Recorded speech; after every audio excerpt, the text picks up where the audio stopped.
Ci troviamo allo stadio di Porto Empedocle, lo stadio Collura, che da circa 10 anni è risultato chiuso per alcune norme, per dei disservizi, insomma per delle carenze strutturali. Oggi una iniziativa del Comune, una conferenza stampa per dire che verranno consegnati i lavori all'impresa. Ne parliamo con l'assessore allo sport, con quale saranno le novità che riguarderanno il progetto del nuovo stadio.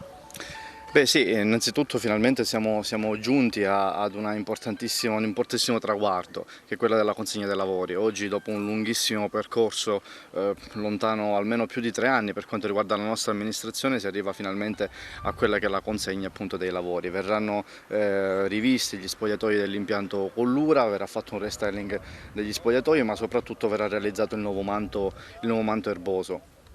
Successivamente, con le economie di ribasso probabilmente del lungomare Nettuno, cercheremo di intervenire anche su quella che è la tribuna per dare una struttura complessa e adeguata, complessiva e adeguata allo sport empedoclino. È un momento molto importante, si attendeva da tantissimo tempo, ha comportato un grande lavoro e vorrei ringraziare sia tutti i tecnici, l'ufficio tecnico, il direttore dei lavori, il responsabile unico del procedimento, l'impresa stessa, ed inizia un nuovo percorso che porterà finalmente uno stadio di livello importante per la comunità empedoclina e per la storia che rappresenta lo sport qui a Porto Empedocle. Ecco, c'è un problema anche relativo al muro. Uno dei motivi per cui il campo è stato reso inagibile è perché c'è una frana nel muro e quindi se non si aggiusta questo credo che non riavrete l'agibilità. È previsto anche questo, Assessore?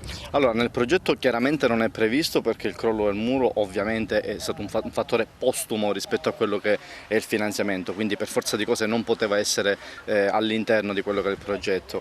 È vero che, come già dicevo, abbiamo già formalizzato un atto di indirizzo all'ufficio tecnico per utilizzare le economie di ribasso del lungomare Nettuno e già c'è la disponibilità di tanti sponsor, c'è anche un computo metrico già realizzato per intervenire anche sulla tribuna in modo da dare una complessità all'opera tale che possa, insomma, dare il giusto decoro allo sport empedoclino. Quindi possiamo dire che chi verrà a Porto Empedocle troverà anche una tribuna coperta? L'obiettivo è quello, l'obiettivo è nelle more dei lavori, dell'apertura del cantiere per il manto erboso e per gli spogliatoi lavoreremo anche con l'ufficio tecnico per cercare parallelamente di avere anche un'agibilità della tribuna. E oggi è una giornata positiva. Io da quando rivesto questa carica di Presidente alla Consulta da già quasi 20 anni diciamo, e sono abbastanza soddisfatto se oggi siamo a questo punto.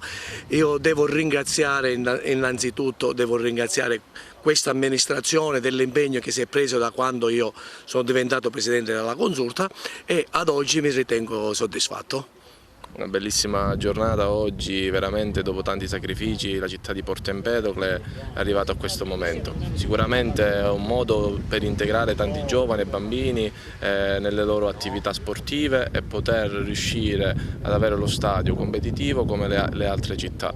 La nostra città di Porto Empedocle, dopo l'inaugurazione del lungomare Nettuno, che ha avuto grande lustro quest'estate, e questa grande opera che partirà, in più il porticciolo in futuro che inizieranno anche i lavori, sicuramente godrà di anni futuri veramente prosperi.